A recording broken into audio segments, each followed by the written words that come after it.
Po, unë do doja të dija, sepse po më përdoret masivisht ChatGPT, të cilën çdo individ e ka të shkarkuar në telefon dhe e pyet për çdo gjë. E njerëzve e marrin by default të sigurt atë që thotë ChatGPT. Po analiza shtohen aty, po pyetje nga më të ndryshmet, marrin përgjigje. Tani sa duhet i besojmë për përgjigjet që na jep, se përgjigjet janë shumë të këndshme dhe shumë të ngrohta edhe është aq bindse sa duhet ta besosh apo?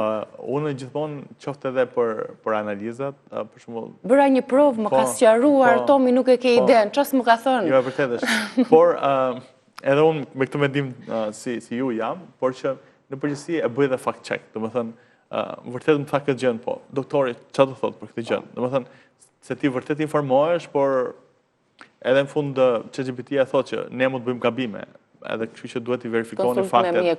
Kështu që Nëse njerëzit janë bërë shumë të varur për çdo problem që kanë. Janë bërë shumë të varur, biles më dhëm shpatulla, çfarë kam? Kam këto analiza, mi interpreto. Dhe Google-i ka një problem shumë të madh tani që nëse dikur njerëzit kërkonin në Google. Ishte doktor Google, mbreti i ose shkonin nëpër portalet e shëndetësisë, nuk shkojnë më sepse rezultatet ose përgjigjet i marrin nga ChatGPT-ja. Nëse të thot ajo, i do të përmbledhura, do të bëj dhe një menu dhe një regjim për këtë problem që ke? Të bëj një përshkrim të saktë të disa çajrave që mund t'i përdorësh? Është i frikshëm, Tomi. Ku po na çon ChatGPT-ja? Një nga problemet që ka tani për shembull, nëse në YouTube më përpara neve pyesnin për shembull si të modifikojmë këtë problem që më ka ndodhur në Windows. Tani kjo gjë nuk kërkohet më në YouTube dhe njerëzit nuk shohin më video të gjata, por hyn në Gemini, në ChatGPT, që janë këto inteligjenca artificiale. Po këto platforma të tjera çfarë të ardhme do kenë atëherë, meqense të gjithë po fokusohen për të marrë informacionin nga inteligjenca. Këto platforma të tjera do shkojnë drejt rënje, sepse si shumë profesione siç e përmendet edhe ju, nëse unë dua të bëj një recetë gatimi, nuk është e nevojshme që të shoh një video. I shkrova, kam bërë disa teste, i kam thënë më bëj një poezi me këtë tematik. Dhe kishte dhe nota shumë emocionuese brenda, që zakonisht duke qenë se është robot është Inteligjenca artificiale është një tjetër që është pak më inteligjente se ChatGPT-ja që quhet Claude. Ajo arrin edhe të shkruaj edhe software shumë të mëdhenj. Mos na thuaj këtë edhe një herë tani, të shkarkojmë edhe Claude. Jo, ajo është për më teknikët. Më teknikët, ju duhet juve ekspertëve. Ajo arrin të zhvillojë arkitektura software-sh e tjerë me radhë që ndoshta do duheshin muaj për t'i bërë, ajo i bën vetëm në pak ditë. Po, ose ti nëse ke një tekst të shkruar me shkrim dorë dhe ti i thuaj që të lutem ma shtyp këtë tekstin, ma kthen, ma zbardh, dhe ti e ke gati për ta printuar. E do dhe një version PDF-je të pyet, po e dua. Dhe fut edhe pak si anë emocionale, që të falenderoj shumë, i shumë i sjellshme, domethënë nuk e di, na ka fut frikë këto përgjigjet. E vërtet është. Çfarë nuk duhet t'i çojmë, sepse kam dëgjuar që disa të dhëna duhet t'i mbajmë për vete, jo t'ia çojmë ChatGPT-s emër mbi emër apo foto të analizave konkretisht rastin ton, adresë emaili. Po ne që kur jemi loduar, që kur jemi regjistruar me adresën tonë të emailit, që aty gjaj kanë kuptuar. Unë se kam vendosur adresën e emailit. Po si e regjistruar?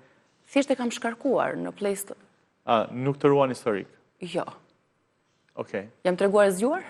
Edhe po edhe jo, sepse ndoshta edhe kontentin nuk mund ta marrësh aq të mirë sa që merr kur. Po nuk është se më duhet një kontekst, thjesht e kam provuar që jam kurioze të di çfarë ndodh aty. Sepse kur e ke një diçka në një farë mënyrë të stërvitur me ato sjelljet e tua, me mendimet e tua etj. Ajo të jep fiks një argument ose një analizë fiks siç e mendon ti. E kuptoj. Çfarë mund të shkruaj unë tani për shkakun një pyetje? Më ndihmo pak. Ja, një sekond të heqim ca.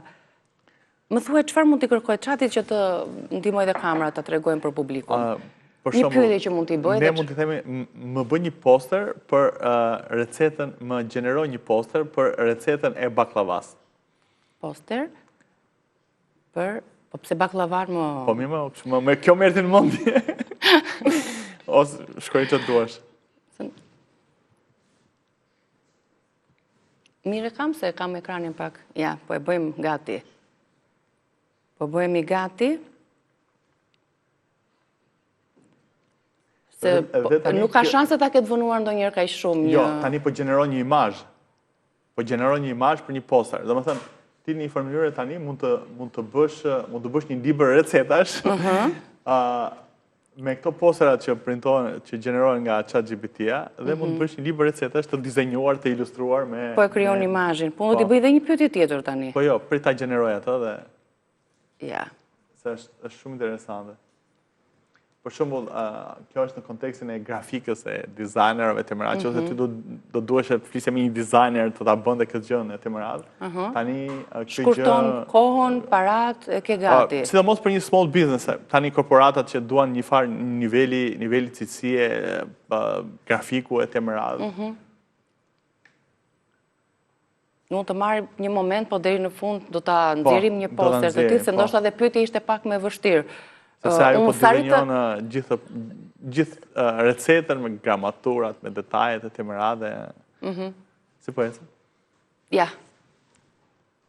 Okej. Është duke e mbledhur nga të gjithë motorët e kërkimit, po si arritet do të që ti t'i çosh një background të një personazhi të caktuar dhe ajo të sjellë të gjitha detajet e jetës nga fillimi deri në fund. Ajo përdor indeksimin e gjithë websajteve në një farë mënyrë përdor motor të funksionon edhe si një motor kërkimi, si punë e Google-it, që indekson gjithë faqet që janë në internet, për të mbledhur informacion bazë të reputacionit të faqeve e të merat, dhe merr informacionin e dur në bazë të reputacionit të faqeve që është duke lexuar këtë informacion dhe i jep përgjigje.